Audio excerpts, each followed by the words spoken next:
It is June 24th, 1821, and we are in Venezuela, South America. More precisely, about 30 kilometers south of the third largest city in the country, Valencia.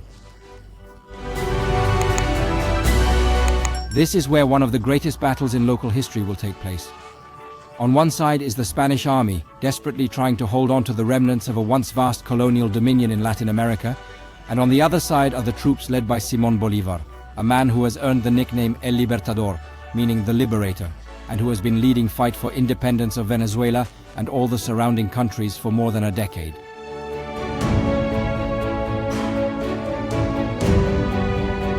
When it is over, Bolívar's Liberation Army celebrates a glorious victory to which have contributed 300 British legionnaires. It is a decisive step towards the liberation of Venezuela, which can then join the state that Bolívar first dreamed of and then fought for. It is called Gran Colombia, the Great Colombia, and it unites the liberated countries of the northern part of the continent, basically today's Ecuador, Colombia, Panama, and Bolívar's native Venezuela. Simón Bolívar himself, the first president of Greater Colombia, could now be happy. He seems to have just completed his life's mission. The problem is that we are in 19th century South America, where nothing lasts, where comrades in arms can quickly turn into enemies, and where no one can imagine a period without constant bloody fighting.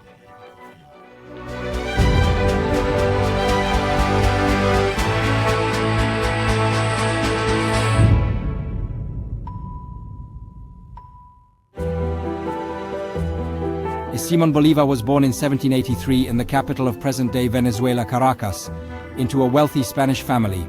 While the British colonies in the north of America had already won their independence by that time, and it was in 1783 that the newly formed United States achieved international recognition, the situation was different in Latin America.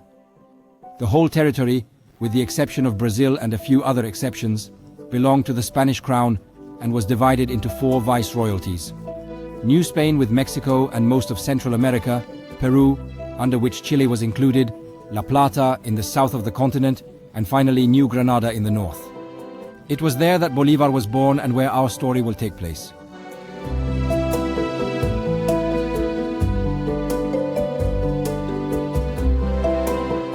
The situation in the Spanish colonies was very bleak.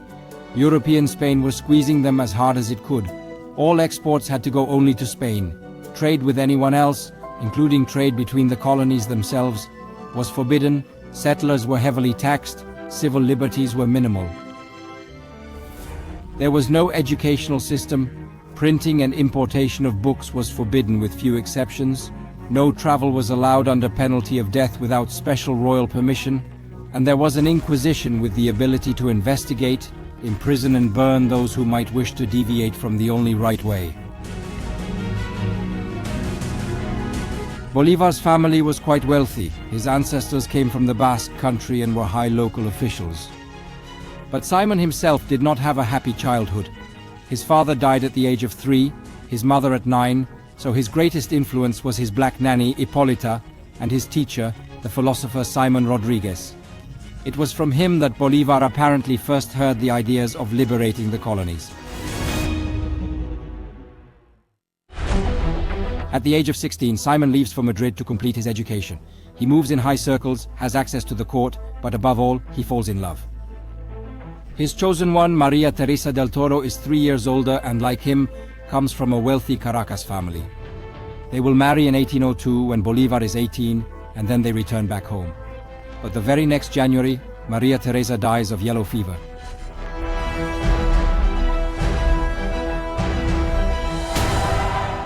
The devastated Bolívar returns to Europe, living in Madrid and Paris and traveling to Rome. There he meets many influential people and gradually comes to believe that the only way forward for Latin America is to overthrow Spanish rule.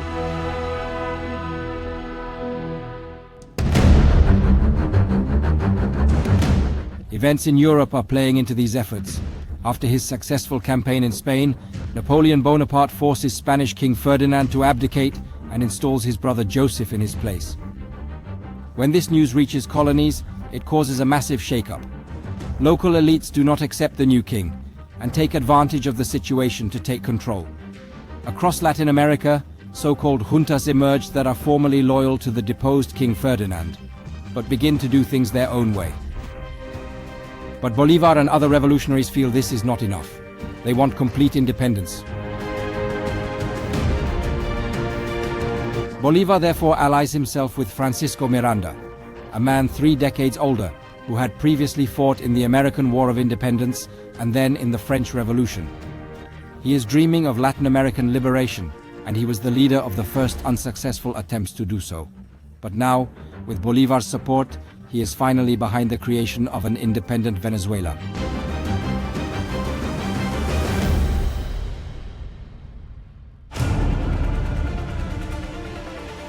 The country erupts immediately into civil war with the Spanish royalists, and in March 1812 a terrible earthquake practically flattens Caracas. People see this as a sign from heaven, and the Republicans are going from defeat to defeat. In a desperate situation, Miranda declares himself dictator and makes a truce with his enemies. Bolívar considers it treason, has him arrested, and then he makes one of the most controversial decisions of his life. In exchange for issuing him travel documents that will ensure impunity and allow him to leave safely, he hands Miranda over to the royalists, their arch-enemies. The old revolutionary is never to be free again, and 4 years later he dies in a prison near Cadiz, Spain.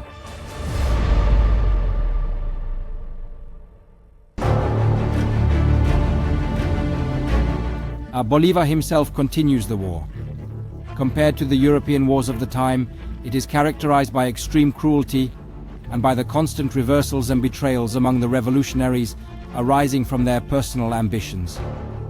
2 Venezuelan republics are created in quick succession and then are defeated, the third one in 1817.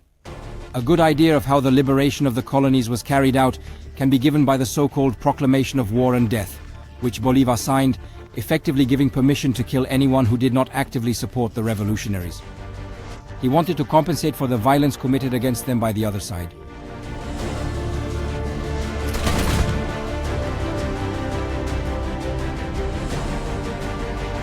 Over time, despite the great victories and devastating defeats, Bolívar is no longer thinking only in terms of his native Venezuela, but wants to pursue an even greater goal: the creation of a large unified state which he calls Greater Colombia, covering the entire territory of the Spanish Viceroyalty of New Granada.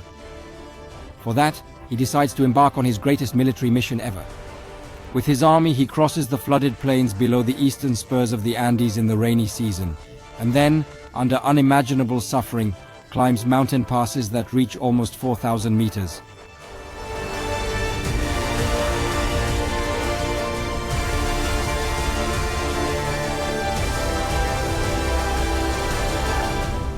His seemingly insane campaign takes his opponents completely by surprise, and when he wins battles at the marshes of Vargas and at Boyacá, in what is now Colombia, he has an open road to the capital Bogotá. Then, in December of the same year, he establishes the Republic of Gran Colombia and becomes its president. And when 2 years later he wins the Battle of Carabobo, he takes a decisive step towards allowing his native Venezuela to become part of the new, large and independent republic. In the following years, Simón Bolívar played a key role in the liberation of Peru and the creation of a new state, Bolivia, on part of the former Peruvian territory. In the year 1826, the last Spanish garrison at Fort Callao in Peru finally surrendered, and Spanish colonial rule in South America was finally over. The Spanish were left with the islands of Cuba and Puerto Rico.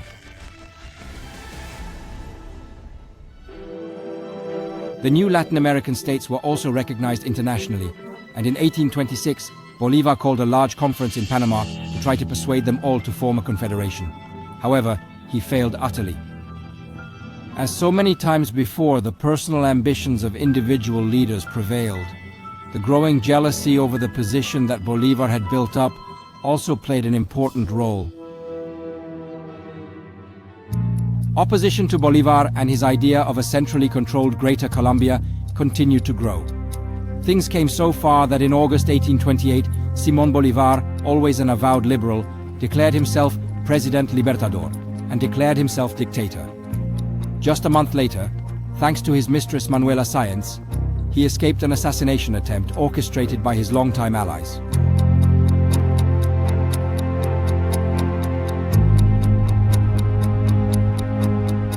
And then, when Venezuela seceded from Greater Colombia a year later, he gave up his office and went into seclusion. Only 47 years old, but tired, sick with tuberculosis, without illusions, and also without the property he had completely lost in the liberation and attempts to unify his country.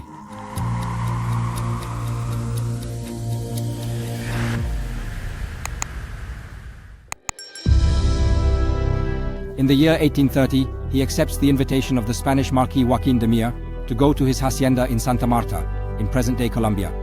It is the last great paradox of his life. The country he fought for crumbles in the controversy between his former allies. He is branded a traitor, and he, hero, general, and president, dies in a borrowed shirt, in the house of a Spanish nobleman who embodies exactly what Simón Bolívar fought against all his life.